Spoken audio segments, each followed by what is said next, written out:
Hi guys, I'm Schaefer, an event strategist at JDC, and I'm back again with my colleagues Kara Dow and Dana Rice. If you missed us earlier this week, we brought you our second iteration of our digital debrief series.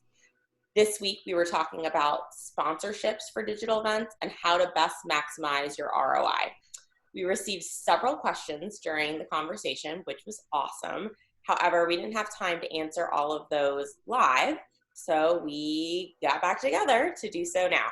So hopefully you'll get some helpful tips and you'll receive this via email as well as posted online. So let's dig right in. The first question, we touched on this a little bit last week, but Maggie works for a medical association and mentions they have limits to what they can offer as sponsorships. Dana, how do we offer a virtual sponsorship that cannot be connected within the sessions or keep our audience interested outside of sessions? Dana or Kara, whoever wants to take that. I can take this one.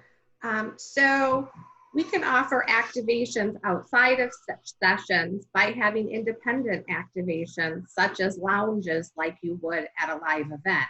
You can have a space where people can go for a break or to take some time out and be able to network in that space, or be able to simply go there and wait until the next session begins.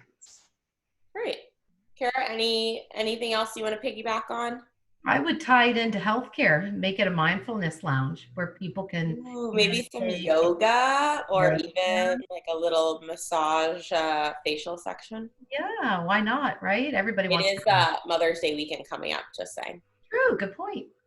Giveaways can also draw people to those spaces where if you go in, you might be able to pass out gift certificates for local salons or spas, that's a great one. Or health treatments. Nice. Even, I find this mindful because having a toddler at home, I don't get a chance to nap. And I know you both have grown children now, so I'm sure you could say sleep is lacking, but you see a lot of those nap pods now at events, or especially large convention style, and that might be a fun mindfulness. We could all take a power nap in the midst of our day. I'm in. Okay. Well, thanks for your question, Maggie. And if you want to follow up, you can always reach out to Kara, Kara, at jdc-events.com to continue the conversation. Next up, we received a question from Melissa. How can you do a virtual focus group?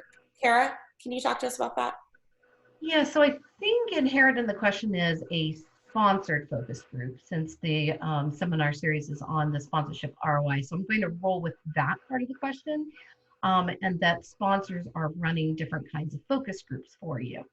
So I think how you should start it is understanding what they are trying to achieve in the focus groups.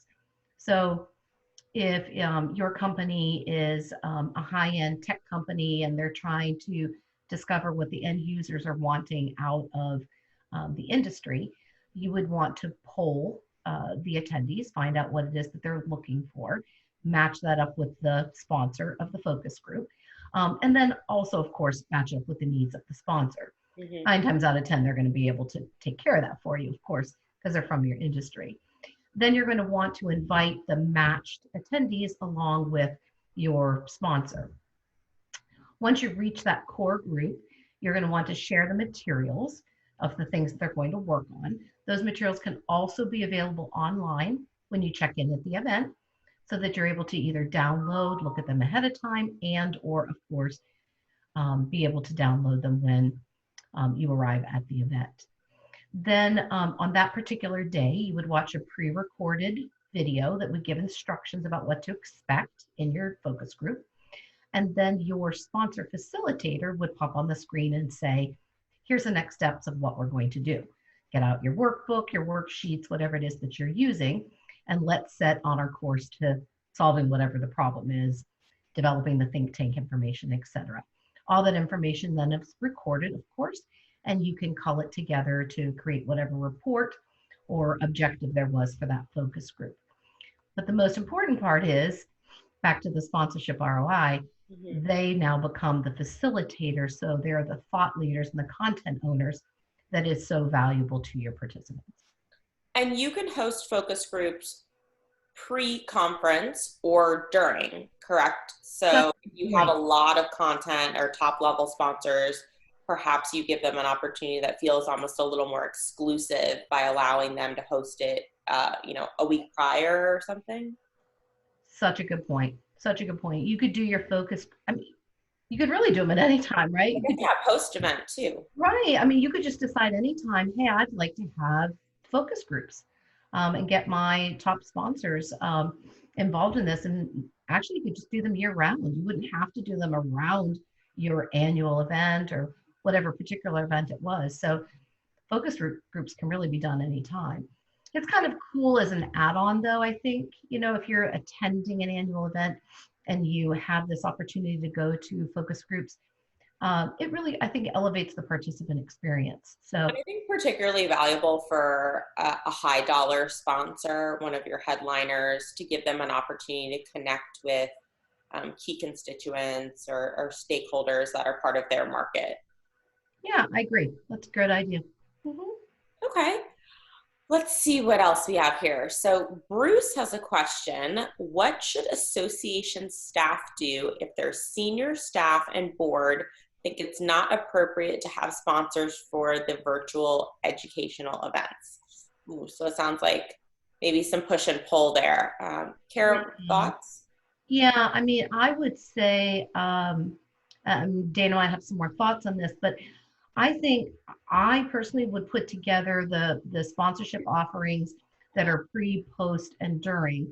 And then I would present it to the management team because it sounds like there can be a challenge with the management buy-in, which I understand. Sometimes associations or particular maybe NGOs, they think that reflects poorly on them. So I would say if you can then prove to your management the return on experience that the participants are going to have from that sponsorship. ROE, return on experience, not just the ROI, return on investment, that we talk about a lot. Oh, you saw what I did there. Yeah. So I think if you can prove that return on experience to your management, they're going to buy in, because what it's really about is, are you giving your constituents what they're wanting? And if that's done through sponsorship, are you collecting money on it? Well, kudos to you. Right. Makes sense. Okay, Dana, here's one for you. Can you touch on what can be suggested to sponsors for inclusion in digital swag bags? Ooh, swag. The digital swag bags are a hot topic right now, given that everybody is homebound at this point and a lot of events are moving towards digital. One of the biggest advantages to digital is that you can do it before, during, and after the event. So you have a much broader reach in doing the swag bags that way. And some of the suggestions of items that might go in a swag bag could include e-gift cards. And these can be done in a creative way where you invite all of your guests to join you for coffee in the morning. And in the morning when they get there, part of their welcome is that they receive a Starbucks gift card. And they're able to join everybody's able to join in a coffee in the morning with this gift card.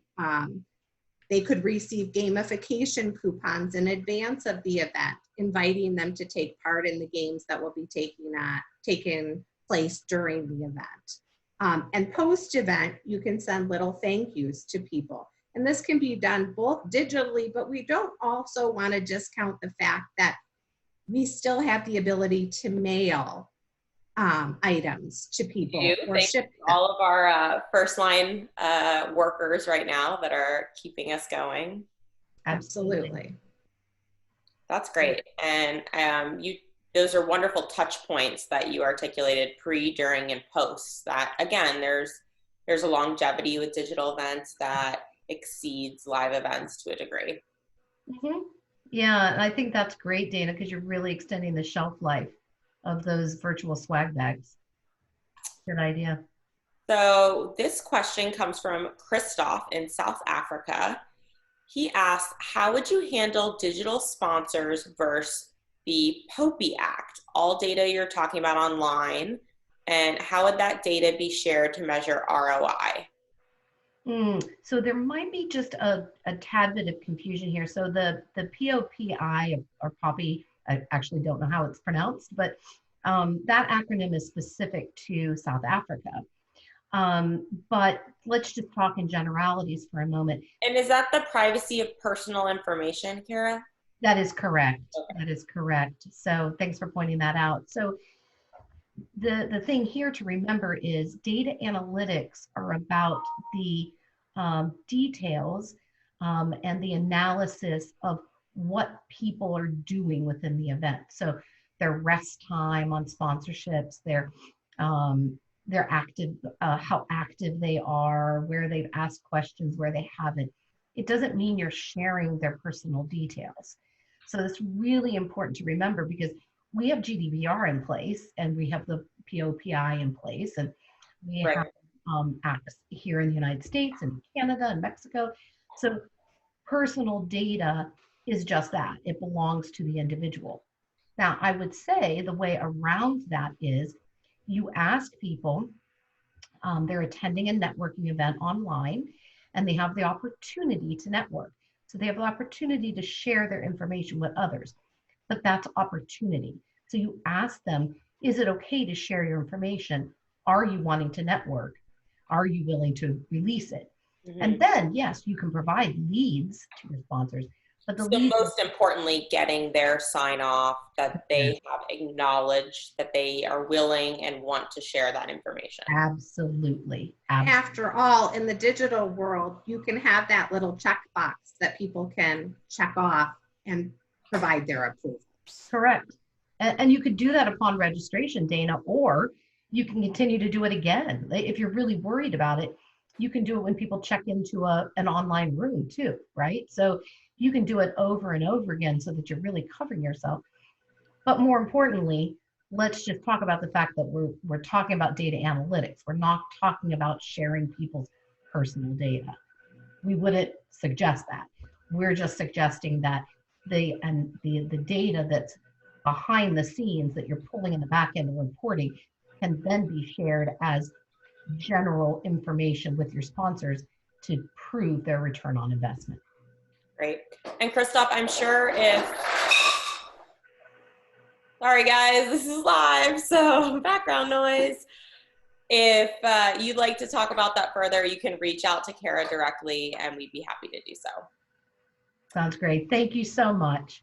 And one more question we have here. The conference platform we're using is very basic and doesn't offer much visibility for sponsors. Can you suggest some benefits that could be offered outside of the virtual conference itself? I mean, I could give some, and maybe Dana has a couple ideas too, but in terms of outside the conference, we talked about the before and after. So something like a swag bag that's mailed to people might be a really great idea. I know Dana's got some good ideas about boxes. Yes, that the ability to be able to ship something in advance that is associated with your particular company. If you have a company that that is associated with a particular product, let's say that Mackinac Island fudge is something that's associated with the state that you live in, and you want to touch people in a personal way and send everybody either in advance or to arrive the day of the event a pound of that fudge so that it's personalized and it comes from a good place and it means something to you or your organization. That's just an example of what can be done in that respect. Or that you're from Traverse City, Michigan, and cherries are a big thing, and the Cherry Festival is huge, and you send all of your attendees cherry wine to host a toast at your event. So there are lots of different things that can be done and activations that can be done by sending things through the mail in advance. Mm-hmm. And as a thank you and follow-up. I mean, and those thoughtful touch points go a long way with your sponsors and your attendees. Absolutely. Well, thank you, ladies. That was excellent. And for all of you that might be watching this and have additional questions, again, please feel free to reach out to us at any time. Otherwise, we will be seeing you all again in the next 2 weeks for the third iteration of our digital debrief series that will be touching on virtual trade shows. So thanks again, everyone. Take care and be well. Okay, thank you. Thank you.